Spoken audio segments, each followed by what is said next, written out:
آج ہم بات کریں گے استخارہ کے بارے میں چند غلط فہمیاں جو اکثر پائی جاتی ہیں، جیسا کہ استخارہ کی نماز صرف شادی کے مقصد کے لیے پڑھی جاتی ہے۔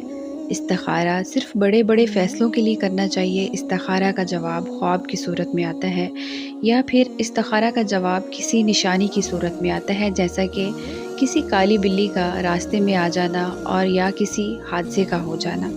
استخارہ کسی عالم یا کسی اور نیک انسان سے کروانا۔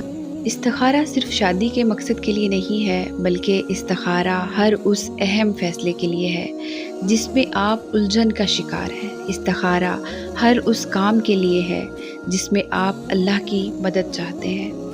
جابر بن عبداللہ رضی اللہ عنہ کہتے ہیں کہ رسول اللہ صلی اللہ علیہ وسلم ہمیں ہر معاملے میں استخارہ کرنے کی اس طرح تعلیم دیتے جیسے قرآن کی کسی سورت کی تعلیم دیتے، یعنی اتنے اہتمام کے ساتھ آپ صلی اللہ علیہ وسلم ہر کام میں استخارے کی اہمیت سکھاتے تھے۔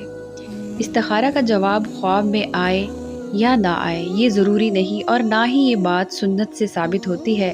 استخارہ کرنے کے بعد دو چیزیں ہوتی ہیں، یا تو اس کام میں جس کے لیے استخارہ کیا گیا ہوتا ہے آسانیاں پیدا ہو جاتی ہیں، یا پھر رکاوٹ۔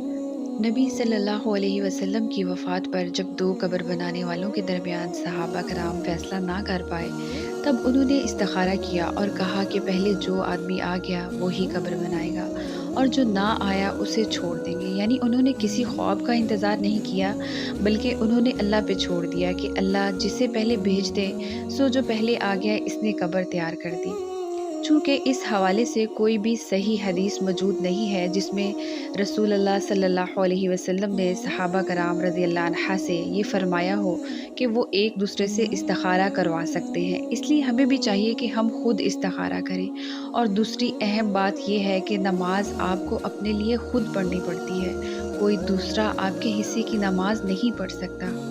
تیسرا یہ کہ مدد اسے چاہیے، یا پھر آپ کو استخارہ کی دعا میں آپ اپنے لیے مدد مانگتے ہیں تو پھر کوئی دوسرا آپ کے لیے کیسے وہ دعا پڑھ سکتا ہے؟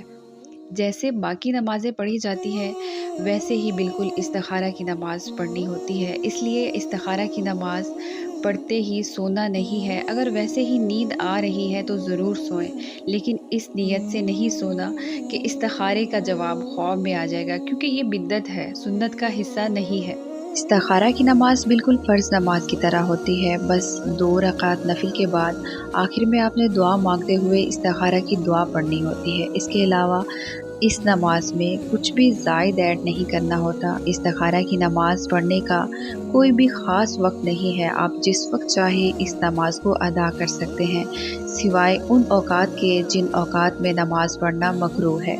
استخارہ کی نماز آپ کسی بھی وقت پڑھ سکتے ہیں، اور اگر پھر بھی الجھن ہو، بہتر یہی ہے کہ آپ فرض نماز کے بعد استخارہ کی نماز پڑھ لیں۔ اگر ایک دفعہ استخارہ کرنے سے کوئی حل نہیں نکل رہا تو آپ دوسری مرتبہ بھی اس چیز کے لیے استخارہ کر سکتے ہیں۔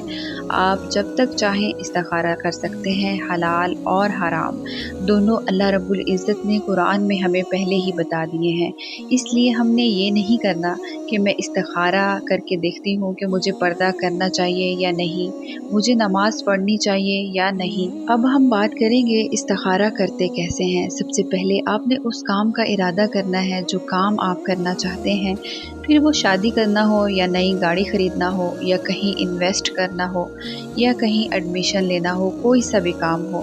آپ نے وضو کرنا ہے، جائے نماز بچھانی ہے اور دل میں استخارہ کی نماز کے لیے 2 رکعت نفل کی نیت کر لینی ہے، اور پھر ویسے ہی نماز پڑھنی ہے جیسے فرض نماز پڑھتے ہیں، اور اس کے بعد وہ استخارہ کی دعا پڑھنی ہے جو ہمارے نبی صلی اللہ علیہ وسلم نے ہمیں سکھائی۔ اللہم انی استخیرک بعلمک واستقدرک بقدرتک واسألک من فضلک العظیم فإنک تقدر ولا اقدر وتعلم ولا اعلم وانت علام الغیوب۔